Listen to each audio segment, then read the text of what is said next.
don't necessarily have to have all the mechanical skills, but you have to have that idea. That's 3-year plan, which has turned into 16. And Everyone talks about transferable skills, but what's really transferable?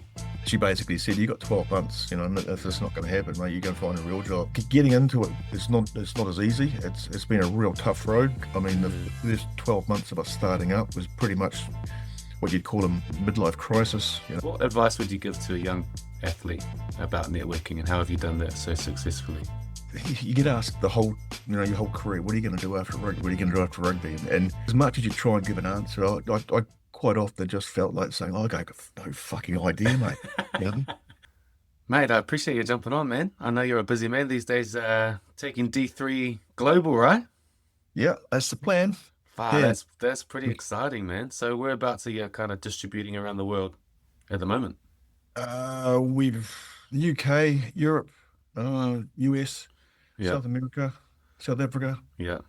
We've got probably 36 different countries, but the Europe, we're based in Italy. We've got a headquarters in Verona. Oh, cool. UK, we're based in Manchester. Yeah, Uh, yeah. we've got a company in Brazil. Well, man, And yeah, just a number of distributors around the world as well. I ended up playing footy in Italy, so I know Verona well. Ah, lovely town. Yeah, yeah, yeah. Yeah, That's cool. Yeah, it's got a little mini Colosseum, the which is Colosseum was beautiful. closed when I was there last, but that's a cool Colosseum. Yeah, for sure, man. Oh man, I appreciate you jumping on the podcast with me. This is all about, well, it's a little passion project of mine, those of us that have played not just footy but any sport, and you jump into, okay, what's next? It's not always the easiest of jumps, and I just really get inspired chatting to others who have done this journey as well, and those who've come out the other side. And appreciate you jumping on, man. No worries. More than welcome. So, mate, you're a bit of a legend on the rugby field. I didn't know this, but you were the first ever registered player at the Blues, 001. Yeah, blue, they call me. There's no S on the end. Blue number 001. That's awesome. Yeah. Yeah, What? no, it was just the way the numbers fell, obviously, being Yeah, listed prop. Yeah. yeah, yeah. Oh, yeah, of course. Yeah, number one. Yeah. What did the Blues look like back in those days, mate? Like, what was the setup like on day dot? Oh, look, day dot. The Auckland rugby team was sort of going through a real special period, I suppose. The Mm, early 90s or either late 80s, early 90s. They held the Ranfurly Shield for something like 42 or three defences, and they were they were the best team in New Zealand. The Auckland hmm. side. So the likes of the Wettons and the Foxes and Yeah. some of them, the Brook brothers, all the rest of it. So when professional rugby came along, the transition from professionals, from amateur to professional, it wasn't that hard for Auckland Yeah. because we were pretty well disciplined and Yeah. it was although we were amateur, we were acting like professionals in Yeah. the way we Yeah. treated the game. So the transition into '96 and '97 was really good for us, and we had a fantastic side. When the Yeah. likes of Joel Banderi and Jonah Lomu on the wings, and you know Adrian Cashmore at fullback, and Carlos Hmm. Spencer, and in the midfield we had a number of really good quality players to choose from. The likes of Ronnie Hmm. Clark and Johnny Namus and Lee Stensonis. Yeah. And of course the forward pack, it was pretty much, I think, 7 out of 8 were all current All Blacks. Yeah. So yeah, it was not a bad forward pack. Far out. Just an unbelievable side. You end up winning two Super Rugby titles right away. Yep. Obviously, you had Came very your. close to doing the three-peat. We were just robbed by Canterbury or the Crusaders in '98. But Yeah. no, we did the first two and made the final in the third one. Yeah. Yeah. So, mate, we won't dive too much into your rugby career because those that know rugby will know it well. But Sure. you won championships all over. Well, you won championships here in New Zealand in different competitions, and then you went and won championships over in the UK with the Wasps. I was Yeah. wondering, is there a particular trophy that, tasted the sweetest? The one that I missed, it was the big one. There, the World Cup. I got a second place medal sitting over there. Yeah, Um, so that's probably the most bittersweetest, of course. But of your championships, did you have one that you're like, oh man, we weren't supposed to win that and we did, or anything well, comes to mind? over in the UK, there was a number. We weren't always the best team, Mm, but we were there or thereabouts. And if we made the final, it's almost like growing another arm and another leg. It's just that the guys. gotcha. A final is you only get one chance, right? And Mm, there's 80 minutes, and whether or not the season says you were the best team, it's not about the season. It's about the next 80 minutes. So you take your opportunity when you're there, and that's why a number of well, we're seeing it in the Football World Cup at the moment. But it it is no second chance. So yeah, it's all knockout footy. So yeah, yeah. yeah, Man, you ended up playing in the UK for a long time too.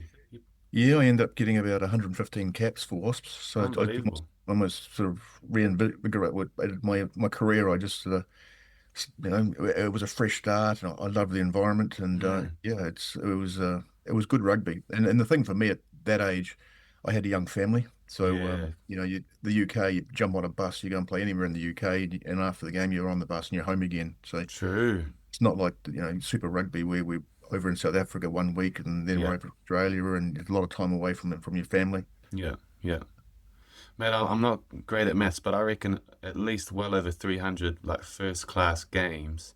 What does the body feel like these days? For those of us that don't know, like what's it like retiring after a career like that? Oh no, the body's good. The body's good. I was quite lucky. I never had any bad. Well, okay, yeah. I broke my ankle in '94 Yeah. and got three pins put in there, and I did my Achilles towards the end of my career. But other than that, I sort of my joints are free, and I'm still managing to sort of go to the gym every day and keep moving because Good yeah. on you, man. I, well, I did that program Match Fit on TV, and it just sort of gave me a second, get off your ass, mate, get out there and start doing it because I was getting overweight and Yeah. sort of facing into sort of some um, you know bad joints or Mm, if you don't start moving, then it just becomes harder the older you get. So yeah, yeah. get into that routine. Oh, good on you, man. Good on you. I mean, I'm 34 and I feel like I'm 50. Yeah, yeah. So, But the thing is that when you're 34, you train like you're 34, right? yeah. When you're 56, you don't train as hard, but you just make sure you do something, right? Yeah, yeah, just That's moving. key. Yeah. Nice, nice. So, mate, after just an amazing career, can you remember retiring? Can you remember your last game? And did you know it was time? I love my last game. It was 72,000 people at Twickenham, and it was the Wow. Premiership final. So full stadium. And I started my career. When I say started, I played New Zealand Colts, which was New Zealand under 21s, the Hmm. equivalent.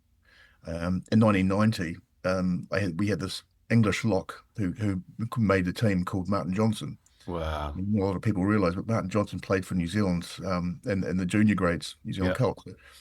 We played together. We started our careers there. yeah. In '93, I made my debut against the British Lions, Hmm. and Martin Johnson, he played the second Test match. Far out. So that sort of mimicked our careers. And then Yeah. in 1995, my very last game was his very last game. So it was Leicester versus Wasps, and yeah, no, we won. So Oh, party awesome, man. party was in London, not Leicester. What a But way to go out. that was my last game for and why would I want to go and play another one? That was the biggest stage I can get. Yeah. And you had total peace at that stage. It's time to hang up the boots and move on. Yeah, I was 35 or 36. Yeah. But me and Ian McGeechan had come into to Wasp take over from Warren Gatland, Hmm. and part of the transition, they offered me the forwards coach job. So Gotcha. that pretty much, hey, you're getting old. You got to think about what's happening after Hmm. rugby, and the opportunity came along to take on the forward coach. So I took it. So I basically went from playing to coaching Mm. Ian McGeechan and Sean Edwards. So you couldn't get two better mentors to Yeah. sit under. Yeah, there's a few really good players that go on to, transition straight into coaching. What do you think it was about you and your particular personality and what you brought that they thought, oh, he'd be a great forwards coach?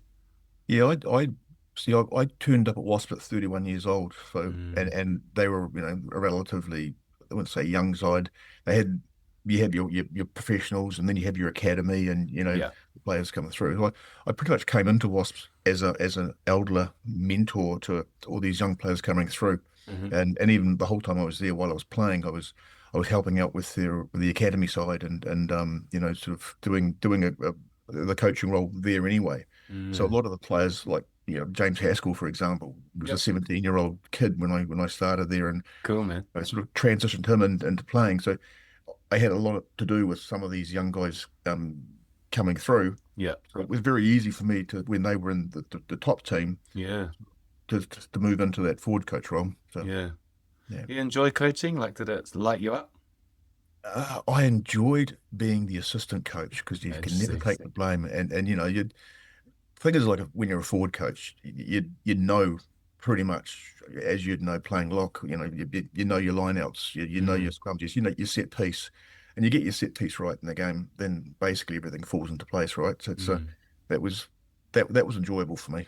Yeah. I enjoyed it, and like I say, the Wasps was a very special team that it had a really good vibe about it at that time. We pretty much won everything, which helps. So. Yeah. Yeah. Oh, it was a special, special run in Wasps history, eh? Yeah, it was a golden era. We won the four premiership titles and Wow. two European Cups. Whoa. Whoa, that's crazy. Yeah, So, in those first kind of handful of years after playing, you did a few different things. Eh? You did some coaching, some managing, a little bit of player management. Can you talk me through those first, like those handful of years outside of rugby and how you found yourself doing those different tasks? yeah, yeah. Well, it's when you get asked your whole career, what are you going to do after rugby? What are you going to do after rugby? And as much as you try and give an answer, I quite often just felt like saying, I got no fucking idea, mate. You know? That's awesome. Yeah. And that, and a lot of people, that's reality. You're Yeah. just not 100% sure. I mean, I was a builder before rugby went professional. So, Yeah. the last thing I want to be doing is climbing up and down ladders and getting on the building site. Yeah. But saying that, I sort of kept the tools handy while I was playing, and I did houses up, sort of bought Yeah. them, Yeah. sold them, flipped them Yeah. on, and you made some good money out of doing that. Oh, cool. So that was an option, but the coaching was always something that it was an easy choice, but not Yeah. necessarily the right one. But the player management, I managed to meet a lot of people and Mm. playing rugby, and both hemispheres. Hmm. So over in the UK and the likes of Europe, I knew a lot of people, Mm. and it was very easy for me to get into player management and to join the dots to sort of say, young players want to go over and have the experience over there. Well, I knew half the coaches that were Mm. coaching over there and what players they were looking for. So yeah, that was enjoyable, but it was also it gets to a little bit where you're sort of kindergarten, sort of looking after these guys where they're fully grown men, and they need Yeah. to say, hey, come on, look after yourself. Yeah. There's a real world out there. Yeah. And that was okay. But I tried a few other things, like sort of there was a tour party for getting schools to come and visit New Zealand, and Hmm. looking after their inner tours around New Zealand, Mm. which didn't really fly. That I got into a few collision sort of equipment gear that Yeah, I saw that. rugby specific or sports. But I learned very very early that you sell one, like a tackle bag, for instance, Yeah. you're never going to see that customer again for the next 5 years. So it Yeah. became very hard. So that soon sort of drove me down the path of strapping tape, which was Mm. a highly consumable product, of which you'd know that when you're strapped for training or lineouts, or during the game, you put it on. Yeah. 80 minutes later, you take it off, you throw it on the floor, or throw it in the bin, and it gets swept up, and they need to buy Yeah. another Yeah. roll. So that Yeah. consumable line sort of became quite attractive. So Yeah. that's where we headed. So where did you get your business brain from, mate? You mentioned you're on the building sites prior and during your rugby career, and then you become an expert at both sides of the scrum. But when did you start to go, oh, like where did you start to go, I could have a crack at business? The business side of it, it, you had to learn on the fly pretty much. Wow. And it's more a case of, what do I know? What do I understand? And when I say I know, I've sort of better than most people. Mm. Um, because I mentioned I broke my ankle in '94. Well, after breaking my ankle, I had to strap my ankle every training session, otherwise it would swell up the next day. So Gotcha. I got to sit around the physio room quite a lot as a professional player, and Yeah. it was the first place where all the players would congregate and have a bit like old ladies gossiping. It's sort of all Yeah. everything happened in the physio room. Yeah. So yeah, getting to know watching players come in and seeing what injuries they have and how they're dealing with it and how the physio would strap it or how he'd treat it. Mm. Sort of you'd get really good first-hand knowledge of the human body. Um, Mm. and so that was something that I had a real passion in, and getting involved in well, what I call prehab sort of equipment is something that Mm. I spent 16 years sort of doing myself and seeing all my teammates do it. But Mm. I was have had a better understanding of what the normal person would have. So that was the avenue I decided to go down. Cool. I heard a story that D3 stands for three dads. Three dads watching their kid play and thought we could do better strapping tape. Is there much truth to that or? Yeah, no, that's a true story actually. My Oh, daughter and my business partner, Kerry's daughter, were both playing netball they were playing against each other. yeah. And yeah, no, I would say, hey, have a look around, man. Have a look at all the girls. They've got their ankles strapped. They're putting on the new kinesiology tape, which was only really just coming to play. Yeah. And the amount of tape that was used at the netball court was huge. And Yeah. having to, my daughter go through it, she wanted her ankles strapped, and Yeah. we had to go and buy it. Well, the physio would, you'd have to turn up with a gold coin donation, and the physio would strap your ankle, and the Oh, wow. physio obviously they're making a side hustle, Yeah. and the tape was actually quite expensive. Yeah. And Yeah. there wasn't a lot of competition around. And I thought, well, if you're going to go down a business, you don't want to get into a business where there's just so much competition. And Mm. and I guess that was the key for us to go down tape. There was only really one player in the market, Oh, so cool. there was a quite a uh, not an opening for any new players to come in, and the Yeah. first thing you can do is you got to find your point of difference, and then you get your right price, and obviously getting the right price, people become well, okay, well, obviously it's cheaper, but is the quality any good? And Yeah. I mean, the first years were tough, but yeah, it took a while for us to get the quality right. We had some bad experiences, and Yeah. it wasn't until we got the quality to where we wanted to get it that we actually branded ourselves. Because before that, we Gotcha. had a brand. Hmm. And we, with that night that we were at the netball court, pretty much the three dads. That's when that was born. Um, Oh, yeah. cool. So tell me about the first steps there. So you had the idea and then you're like, cool, I'm gonna go and find who can make the strapping tape for me. Like, how did you go about that? When I was about 12, I used to walk past the 3M factory, right? And Ah, sort of, yeah. the 3M is a it's a global brand. They make everything from sellotape to, it's all the way through to pens and whatnot. Yeah. And man, wouldn't it be amazing if you get $1 for every roll of tape that they sold? And Yeah. that stuck with me for years. And then obviously going through the rugby career and wearing a lot of it, and that's sort of, it just stuck with me that, tape was something that Mm. was an opportunity. Like I said, I mentioned, I broke my ankle and having to tape that, so I wore a lot of tape. But yeah, no, getting into it is not as easy. It's been a real tough road. I mean, the Mm. first 12 months of us starting up was pretty much what you'd call a midlife crisis. No one was on it. We weren't paying ourselves, so we Yeah. weren't getting any money. So basically, I love that. anything we made, we were operating out of the garage, right? Yeah. And sort of it took a while for us. And obviously, we had our side hustles going on the side it wasn't our full-time job, but Mm. for 12 months it became our full-time job. Yeah. And then it was pretty cool. We started paying ourselves. We thought, that's because there's a saying in business, the first year you got to survive, and the second Yeah. year you grow, and then the third year you can really sort of sit back and let it go. But Mm. that's the 3-year plan, which has turned into 16, and we sort of the first year was more like the first 3 years, and then the middle part was like another 3 years. But yeah, Love that. once we got past the survival, and like most businesses go under in the first 12 months, Mm. once we got past that part, it was, yeah, it's been tough, but we knew Mm. that, right, okay, we've got something that can fly here. Cool. So you mentioned the 3M factory. Is your tape made here in New Zealand, or did you have to source it from overseas and do a few No, samples? no, it's all sourced overseas. Yeah. We were based out of Shanghai Yeah. in China, so it was pretty much getting on a plane, going over there. Wow. We would visit. We started off visiting about 19 or 20 different factories. Wow. Yeah. You'd take samples, you'd try it, and everyone's going to tell you their tape's the best. But you know Yeah. what, having first-hand knowledge of will let me decide that, and I'll come back to you. And Gotcha. actually, we picked up some serious rubbish that was just Yeah. and then it's a case of getting all the right fabric and sourcing the correct glue. So Yeah. we've gone down the road of we import the German glue and Whoa. Korean fabric, and we supply the factory. They put it all together. It's not Gotcha. you got to get that combination right. Yeah. If you let the Chinese tell you, oh, this is the best one, and this is the price, and they've sourced it all. I've actually been to factories where they ask me, how do you use the tape that they make?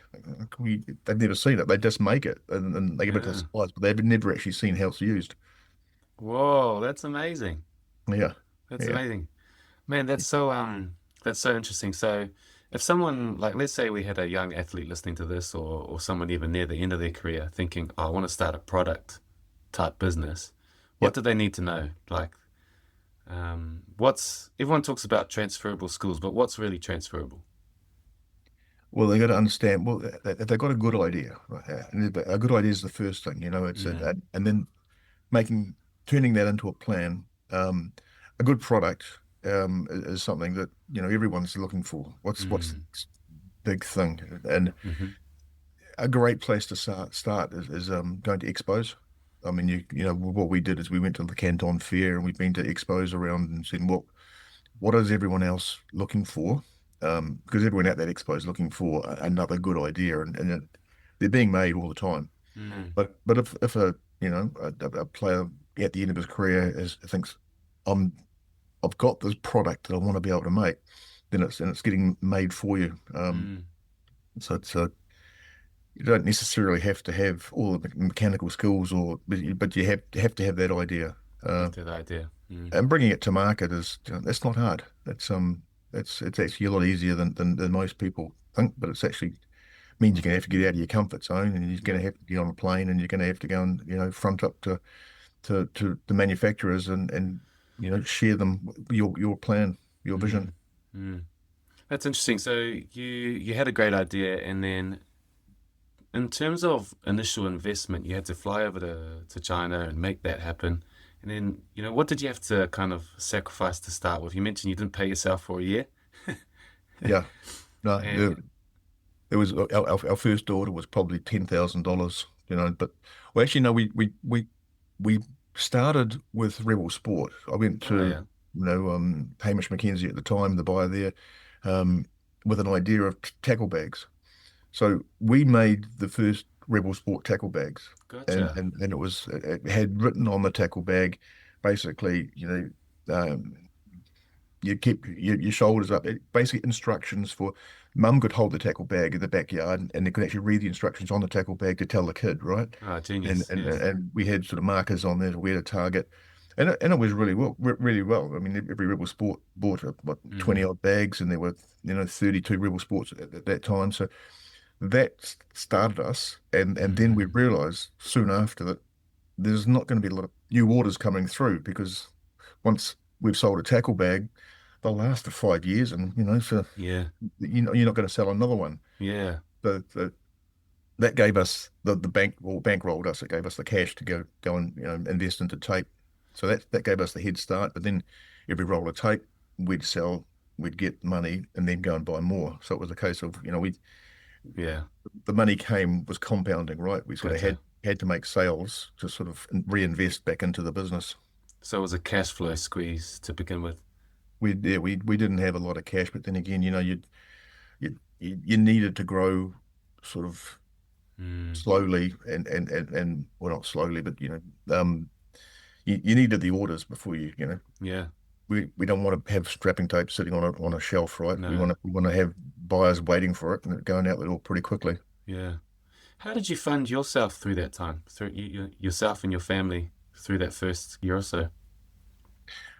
Yeah, no, that was tough. My wife was a real estate agent. She had to work hard to sort of look Yeah. after me. Yeah. Was her turn, Yeah. and Nice. yeah, no, she basically said, "You got 12 months, and if Yeah. it's not going to happen, mate, you're going to find a real job." And that's, I didn't really have a backup plan of what that would look like. Wow. Uh, so you could say I did have three or four businesses on the go. Hmm. Two of them didn't work, and this one did. So I basically soon realised that push that to one side and let's go with the one that's got a bit of traction. It's going to work. Mm, So, mm. yeah, Oh, cool, man. So you mentioned your playing days and your building apprenticeship or your building qualification. Did you do any other business study no, before this, or you just learned on the fly? learned it on the fly. I Yeah, love it. yeah, I love it, man. And you're obviously quite good at networking. You mentioned that, you seem to know a lot of people, both sides of the planet. What advice would you give to a young athlete about networking, and how have you done that so successfully? yeah. It's a great question. I learnt this from probably being with the Auckland team and the Blues. Is we would always go to the corporate boxes after the game, and Mm, then we would go to the supporters club, and then we would do have the after-match function. And that it was sort of like something we had to do. As we had to look after the sponsors and all the rest of it. But the older I got, especially when I went to Wasps, they didn't do that. And hang on, this is not right. Yeah, I'd go interesting. after the game up to the corporate box, walk into every corporate box, and just sort of shake their hands and they absolutely loved it. Oh my God, Yeah, this is yeah. a player's come up here and he's actually appreciating us. At the Yeah. end of the day, these are the people that pay your wages, right? So Mm, you've actually got to make the effort to go and see them, hmm. make them feel important. So it's not, yes, it's a business and it's an investment for them and they feel good that they're sponsoring, but if the players are actually part of the package that they can reach out, touch, shake hands, talk about the game, that's their experience. Yeah. And in doing that, you know, I'm still friends with some of those people that I went and knocked on the door and walked into their corporate box because they owned businesses and they wanted to, be part of what was a successful team at that time.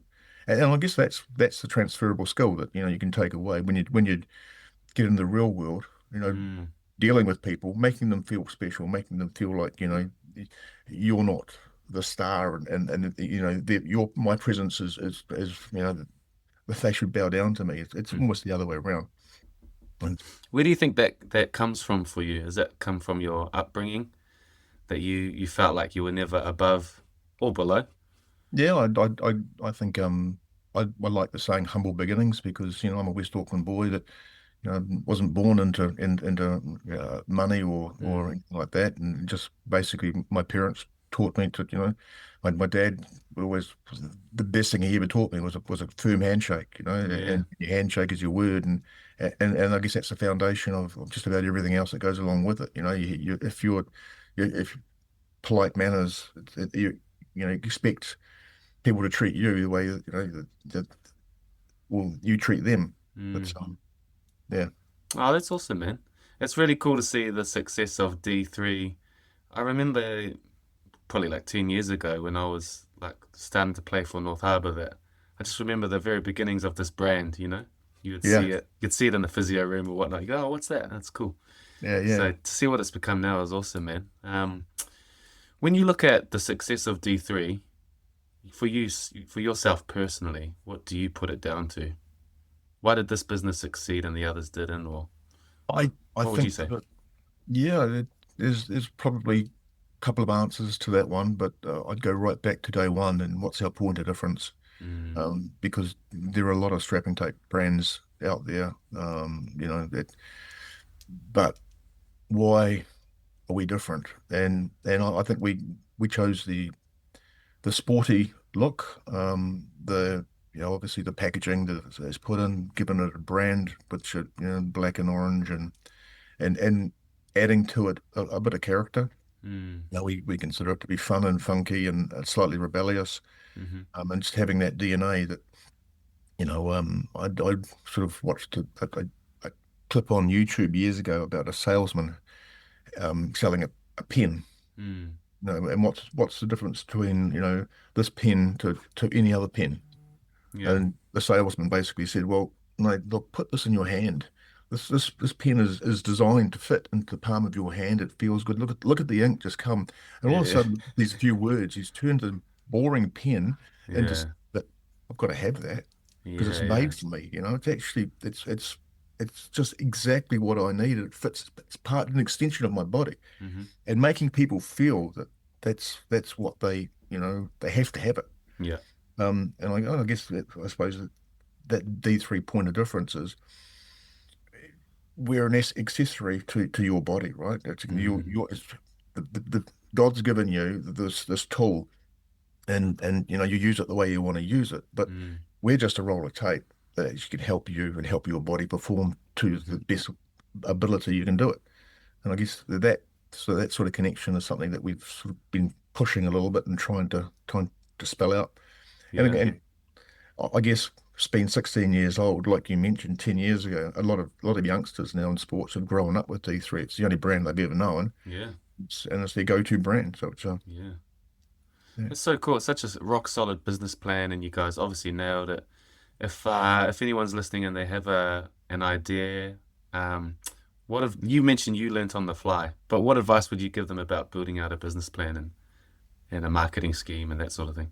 Yeah, no, well, say everything starts with the idea, but then you've got to map out your journey. Mm. And like I mentioned, if you can survive the first 12 months, then you'll stand a very good chance of survival. Mm-hmm. But you got to map that and get a good budget. You can't. You're going to have some funds, but when you see yourself over investing into the business, you think, well, hang on, the red flags are going up. Why Gotcha. spending so much? So you've got to have that discipline to make sure Mm. you've got set your budget and you stick to it. Mm. And your product's good.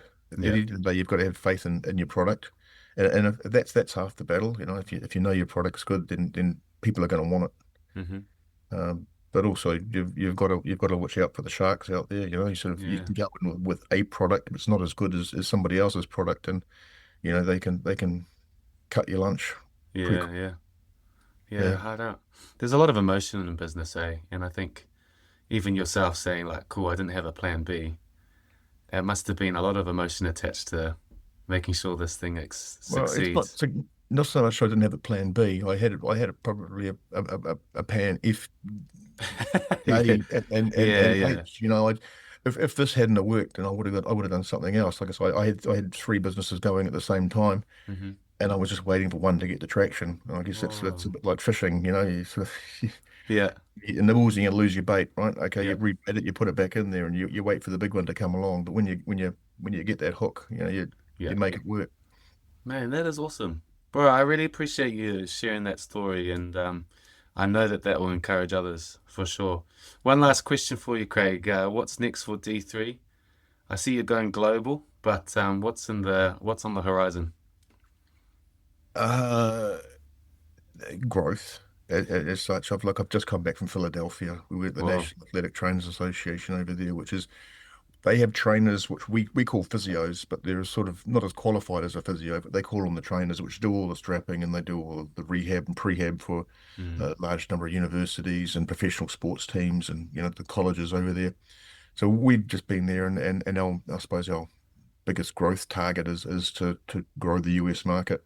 Mm. Um, we're already supplying a number of sort of quite high up teams, and with a FIFA football cup going on, we're working out how many teams are using D3, and it's great when you see Lionel Messi's stand there and he's got a roll of D3 tape sitting at the bottom of his gear he's about to put on, that's pretty cool. That is cool, man. That New Zealand brand is sitting there, and there's Messi all of a sudden just about to get into his changing room, and his equipment, which is part of our brand, is there. So Wow, that's awesome, man. What an awesome journey. yeah, Um, Appreciate you sharing, and I wish you guys all the best, man. Thank you. thanks, Ken. I really appreciate it. Legend, bro. Okay.